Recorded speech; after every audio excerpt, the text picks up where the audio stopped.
عرفان خان، میری آنکھوں میں کل سے تمہاری شخصیت کے سوالیہ نشان تیر رہے تھے۔ تمہارے انتقال کے ماتم کی خبریں لگاتار یہی پوچھ رہی تھیں کہ میں تمہاری موت پر کیوں نہیں رویا۔ اس غمگین سناٹے کا جواب دیتا اس سے پہلے ہی رشی کپور صاحب بھی اس دنیائے فانی کو الوداع کہہ چلے، لیکن میں پھر بھی نہیں رویا، بلکہ اور زیادہ سخت ہو گیا۔ جب زمانہ تمہیں اپنے آنسوؤں سے غسل کرا رہا تھا، میں آنکھوں میں ریگستان سمیٹے گمسم بیٹھا رہا۔ تمہارے چاہنے والوں پر غم کے سائے کالی راتوں کی برسات سے چھائے ہوئے تھے، مگر میں نے تمہارے لیے ایک قطرہ آنسو بھی ضائع نہیں کیا۔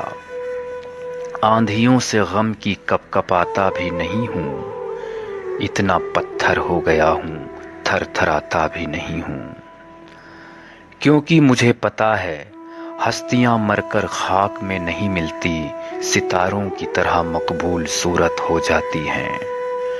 رویا تو ان کے لیے جاتا ہے جن کا نام و نشان مٹ جائے، تم تو اپنے نام کی پوری ایک دنیا چھوڑے جا رہے ہو، اس لیے میں تمہارا ماتم منا کر تمہاری شخصیتوں کا معیار چھوٹا کرنا نہیں چاہتا۔ مجھے معاف کرنا خان صاحب، مجھے معاف کرنا کپور صاحب، میں تمہارے لیے بالکل بھی نہیں رویا اور روؤں گا بھی نہیں۔ میرے آنسو تڑپتی بلکھتی کمزور اسہائے بھیڑ کے لیے ہیں۔ تم تو اس جگت کے گنے چنوں میں سے ایک تھے، تمہاری موت کسی شہنشاہ کی شہادت سے کم نہیں ہے۔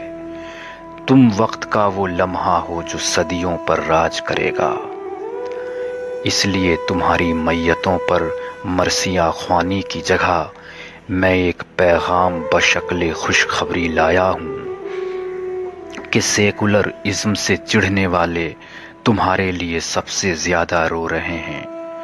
جو کٹر مذہبی لوگ اور جو گودی سیاسی میڈیا دن رات نفرتوں کا کاروبار کر رہی تھی، وہ سب کے سب تمہاری محبتوں کے غم میں مبتلا ہیں۔ کسی نے بھی عرفان تمہیں مسلمان نہیں کہا، اور رشی صاحب تمہیں بھی کسی نے ہندو نہیں کہا۔ تمہاری موت اس بات کی گواہ ہے کہ تم دونوں ہی اپنے پیچھے شانتی امن کا پیغام چھوڑے جا رہے ہو۔